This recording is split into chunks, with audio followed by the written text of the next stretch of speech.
दोस्तों, भारत में हर साल लाखों करोड़ों का अचार खाया जाता है।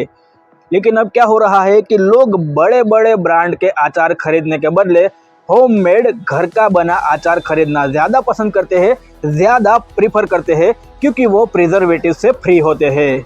और इसी बात का फ़ायदा आप उठा सकते हो घर पर अचार का बिजनेस स्टार्ट करके, वो भी सिर्फ 10 से 15 हज़ार का इन्वेस्टमेंट करके। और आप महीने के कमा सकते हो 40 से 50 हज़ार रुपये तक। तो अचार का बिजनेस कैसे स्टार्ट करना है, क्या लीगल प्रोसीजर होती है उसकी, क्या रॉ मटेरियल लगेगा, उसको सेल कहाँ पर करना है, ये सारी डिटेल इस वीडियो में आपको मिलने वाली है। तो वीडियो को पूरा देखना होगा आपको। और हाँ, साथ में चैनल को सब्सक्राइब करना बिल्कुल भी भूलिएगा नहीं। तो चलिए शुरू करते हैं।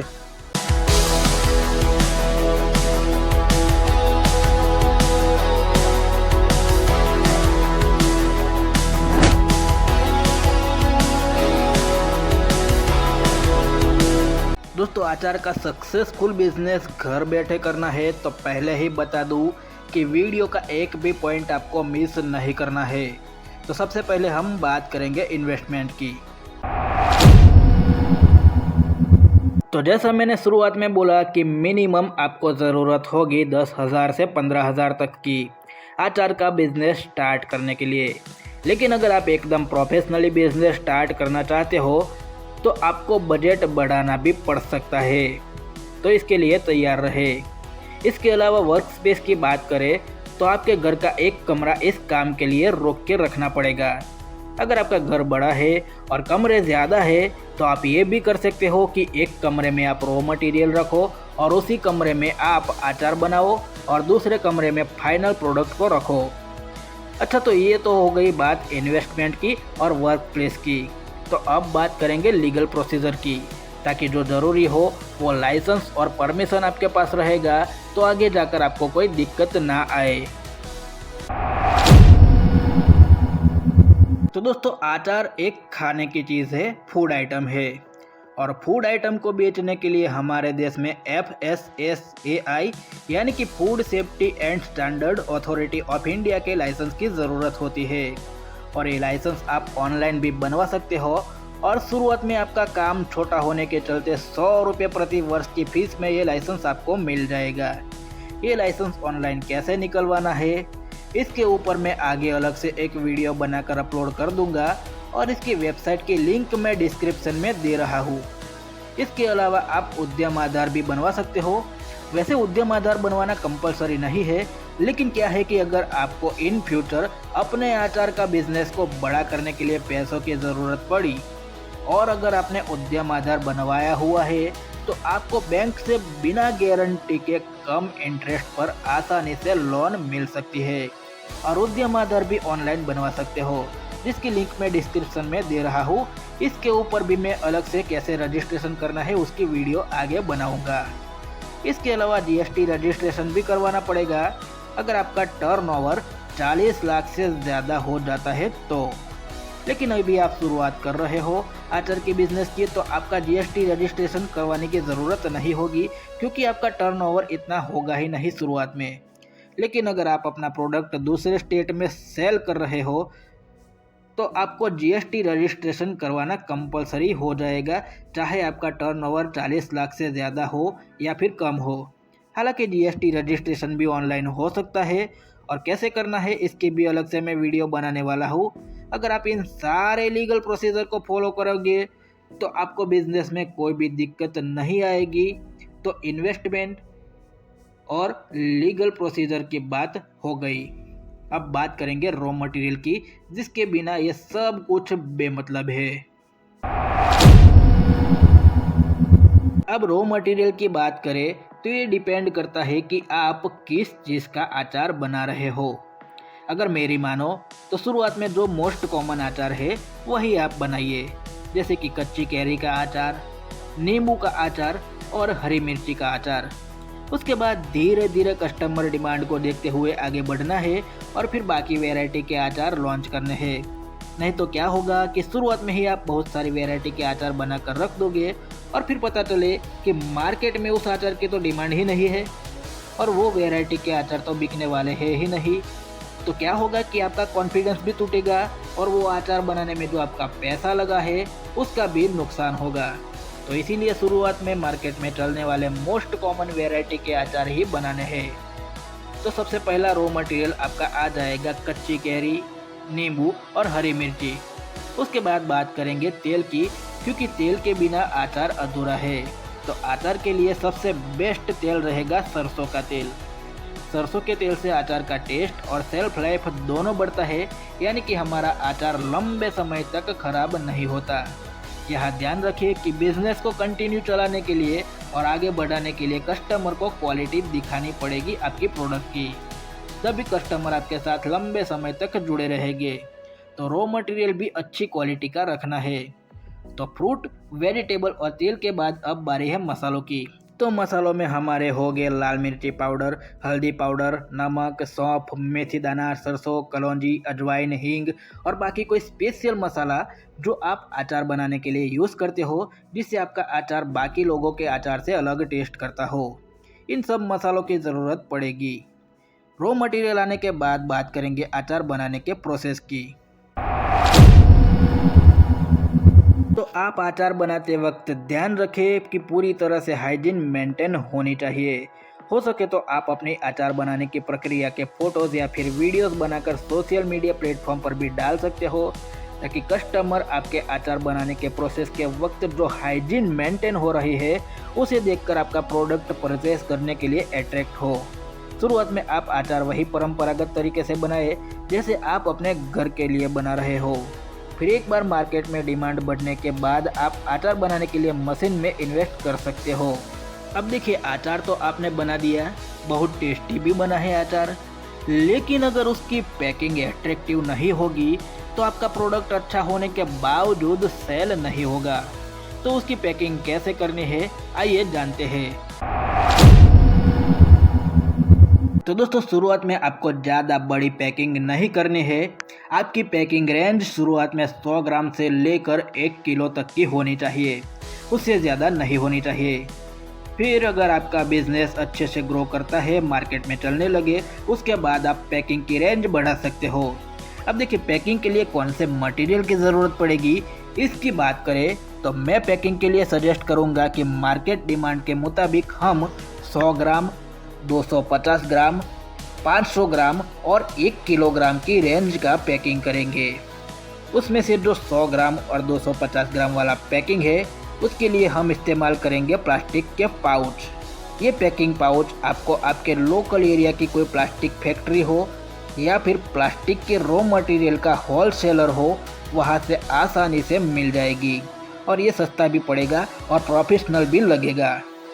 इसके अलावा हमें ज़रूरत पड़ेगी वेइंग मशीन की, जिससे हम वज़न करके अचार को पैक करेंगे, जो कि आसानी से ऑनलाइन मिल जाएगा 1500 से 2000 के बीच में। उसका लिंक मैं डिस्क्रिप्शन में दे रहा हूँ।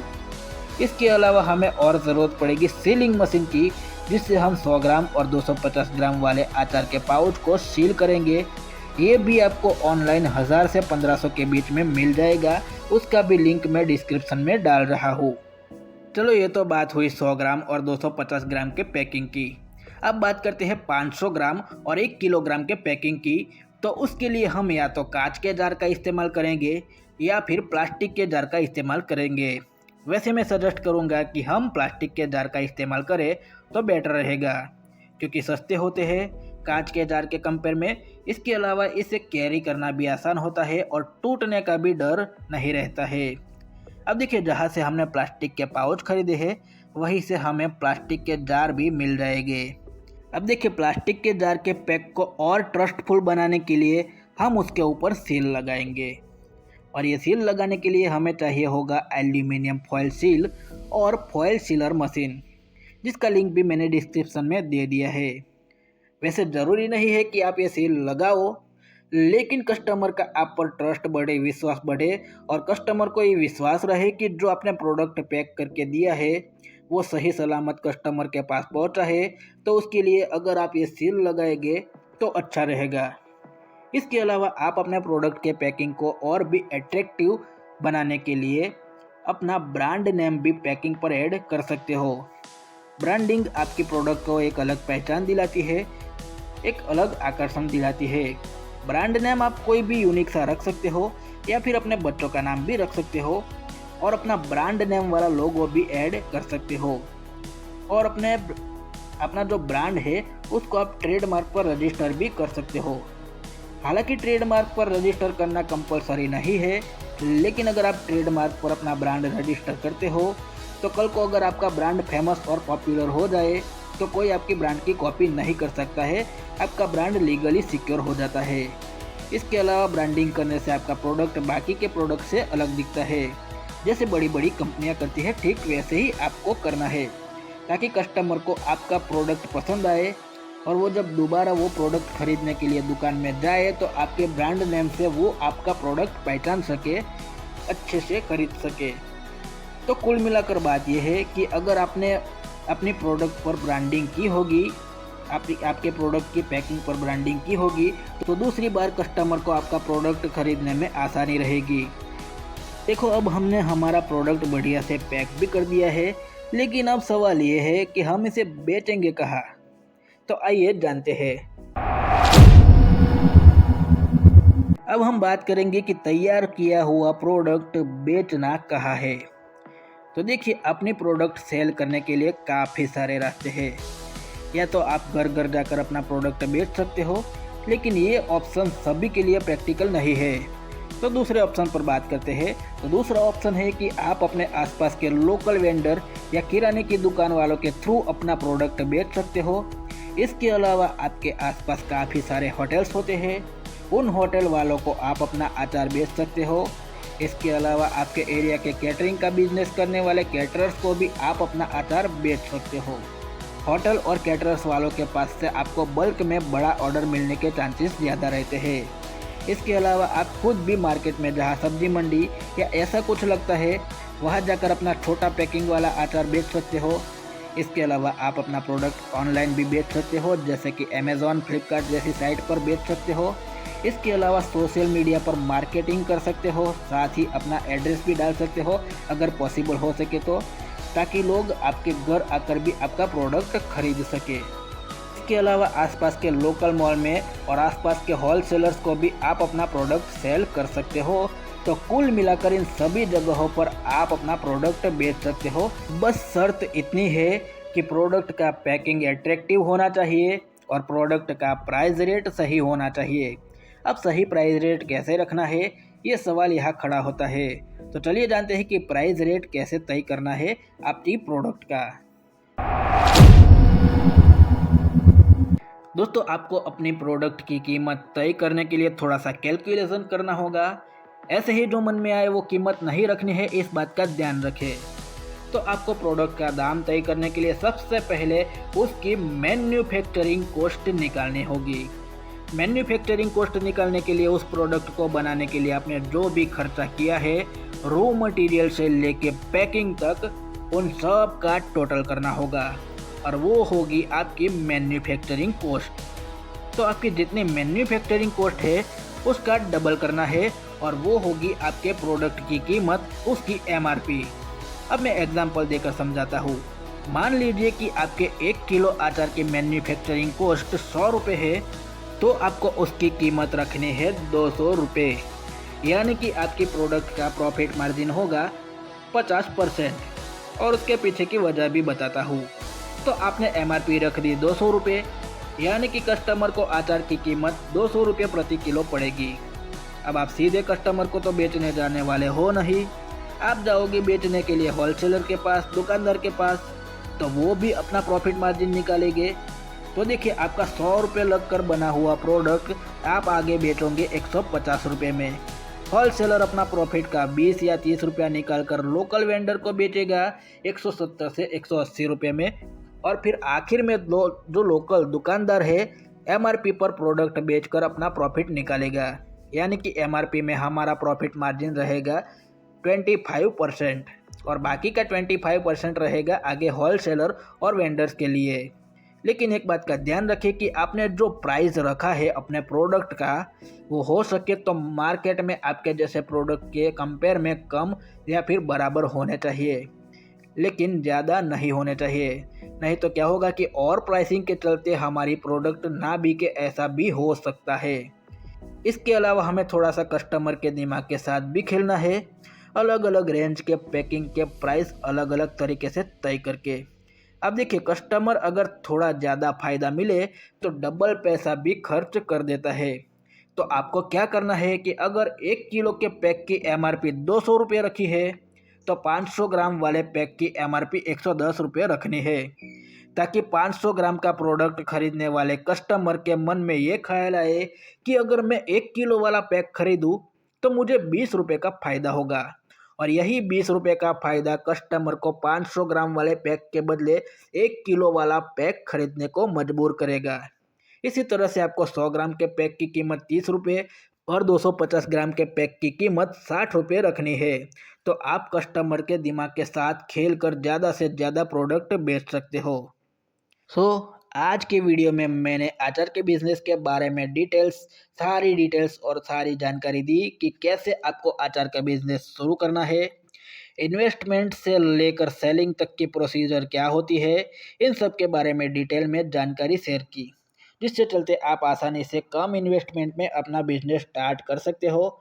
इसी तरह से आगे और भी बिजनेस आइडियाज़ आपको इस चैनल पर मिलने वाले हैं, तो इसके लिए हमारे चैनल को सब्सक्राइब करके हमारे साथ जुड़े रहिए।